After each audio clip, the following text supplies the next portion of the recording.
नवे सकाळीचो मुखेलमंत्री चेहरो अजून कोण ते थारिल्ले ना। हांव फक्त पक्षाचो एक वांगडी। कार्यकारी समिती हाचे निर्णय घेतली म्हण मोगो पक्षाचो फुडारी सुदीन ढवळीकर उलयला। RDXGOA खातीर म्हापशेच्यान गौतम शिरोडकार। नवे सकाळीचो सीएम फेस कोण आसतलो, एमजीपी काय टीएमसी? हाचेर अजून डिस्कशन जावना। हांवें पयर सुद्दां सांगलां, this is to be discuss by both the parties and I think. इलेक्शना पयलीं अनाउन्स करतले काय? I don't know. I can't tell because executive committee हांव member ना. I am a leader of the MG party. That does not come under the jurisdiction of me. It is not important before election to announce a CM candidate's name. I think it is important, even if it is not important or important, there is a question mark.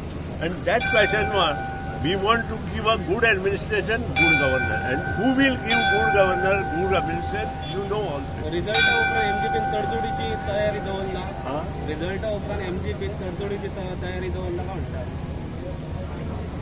हांव पयलीं मतदारांक पळय, पॉलिटिक्सांत ह्या प्रश्नाक तुमचे आन्सरूच दिवंक शकना। जर तर ताका पॉलिटिक्सांत इम्पॉर्टन्स आसता। पॉलिटिक्सांत what is important, the decision which is taken on the team